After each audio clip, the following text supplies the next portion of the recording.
Saturday, tough one at Michigan State, obviously a great team. Yeah. I guess takeaways from that, good, bad, or otherwise? Obviously we'd like to start better, but that's a really talented football team across the board.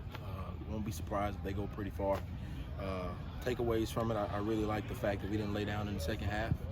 We could have laid down and it could have been a lot worse. 6 points in the second half when it, could have got ugly, but our guys chose to fight and chose to claw and show that they're made up of the right things, So from that, I'll take that away, and hopefully we can build upon that second half going into conference play. Right, and I think UTSA is versatile. They are 5-0 Sure. for a very good reason. Correct. That's something that Hilton really talked about yesterday. So, and I think one thing that stands out is 2 500-yard games allowed back to back. So, what's your message to your guys just heading into the game this week? Yeah, I think we just got to get back to playing with that chip on our shoulder, because a lot of time when those things happen, you can go one or two ways. Kind of back against the wall mentality, right?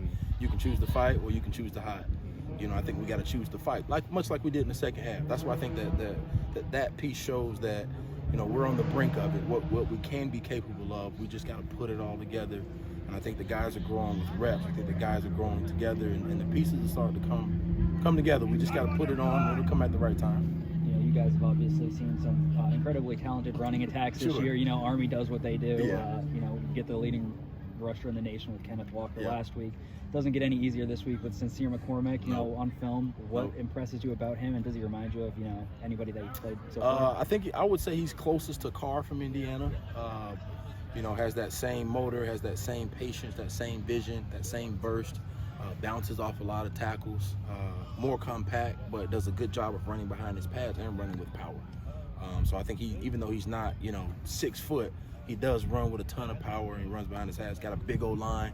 Those guys do a good job of getting guys and moving them off the football. And then they got the quarterback as well. Zero, he'll ride it in there, and before you know it, he's pulling it, he's turning the corner. I mean, they're a complete team, another complete team that a lot of experience, a lot of guys that have played together and guys that have grown through the process, and you see that togetherness and how they play and the production that they have. Right, Coach. So now you guys are going to be kind of at a 0-0 start for conference play. So now that you have this slate in front of you that's conference and there's all this hype around it, and you want to see all these fans even show up. How big of a deal is that for you guys to start out on a good foot, take it down someone that's 5-0? For sure. I think, because it's the next one first and foremost, right? And then it's obviously the first conference game. So it's like getting off to a great start just because it's game number one. Obviously, we know the fans will turn out, and it'll be a good crowd, and it'll be a great atmosphere. We want to put on a really good show. We'd love to come out with the W, but it's about just taking it one play, one rep at a time. For us defensively, we got to do a good job on third down and not trying to worry about it all. I think I got too many young guys trying to figure everything out instead of just honing it in, locking on my job, focusing on my responsibility, and executing at a high level. Right. I asked Tyson about it yesterday. Looking back at these last 5 weeks or so since the start of the season, what have you seen from Conference USA as a whole, and specifically with UTSA in these last couple of years? It seemed like they've really taken that next step. Yeah, they've done a good job in building a team and keeping that team together, especially in today's day and age when kids can go anywhere and do anything. But they had a really good nucleus, a good group of guys that have stayed together, and they built a team.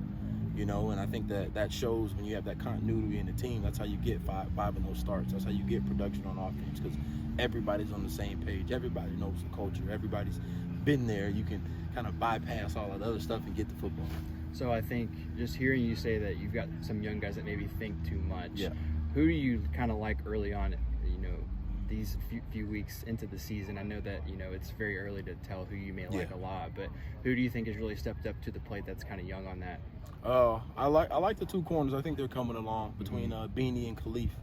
I think they're going to be really good players, and as they grow through this season, they got a ton of reps to get. So they're still young players, which frustrates you, but I think they're going to be good. I think they got skill set. They've made plays at time. You just being consistent. But I think that's us across the board. It's just at times we're not consistent enough in making those plays. But I think we are close. We've played a lot of guys. We've played a lot of people. We're trying to figure out who's who on defense. And I think the dust is kind of starting to settle so guys can feel comfortable in their roles. Yeah, sure.